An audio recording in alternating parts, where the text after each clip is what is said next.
Hello বন্ধুরা, আজকে আবারও চলে এসেছে নতুন ভিডিও নিয়ে। আজকে তোমাদের সাথে শেয়ার করবো একটা পারফেক্ট গানাশ কীভাবে তৈরি করে। কেক, চকলেট কেক বানাতে গেলে অবশ্যই চকলেট ক্রিম কেক বানাতে গেলে অবশ্যই চকলেট গানাশের প্রয়োজন পড়ে। আর একটা পারফেক্ট গানাশ কীভাবে বানাতে হয় সেটাই তোমাদের শেয়ার করব। দেখো গানাশটা কত সুন্দর হয়েছে। চলো কীভাবে বানিয়েছি তোমাদের সাথে শেয়ার করি। প্রথমে একটা বড় গামলা নিয়ে নিচ্ছি, তাতে জল দিয়ে জলটা বেশ ফুটছে, বেশ গরম হয়ে গেছে।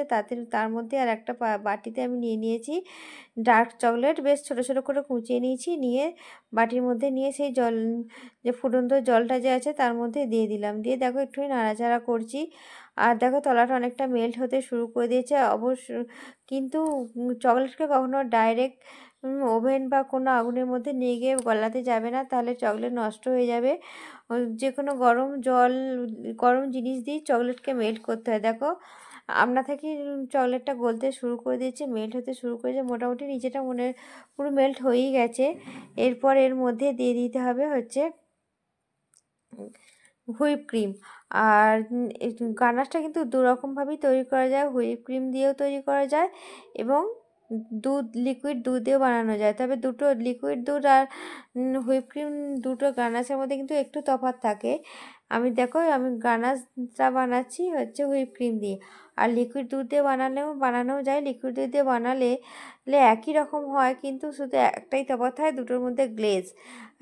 হুইপ ক্রিমের যে গানাশ বানানো হয় তার গ্লেজ চকচকে ভাব অনেক বেশি থাকে, আর লিকুইড দুধ দিয়ে বানালে সেই সেই চকচকে ভাবটা থাকে না। আর দেখো যতটা পরিমাণ আমি ওটা পাতলা করতে চাবো ঠিক ততটাই আমাকে হুইপ ক্রিমটা দিতে হবে। আমি যদি গানাশটা অনেকটা পাতলা করতে চাই তাহলে হুইপ ক্রিমের পরিমাণটা একটু বেশি দিতে হবে।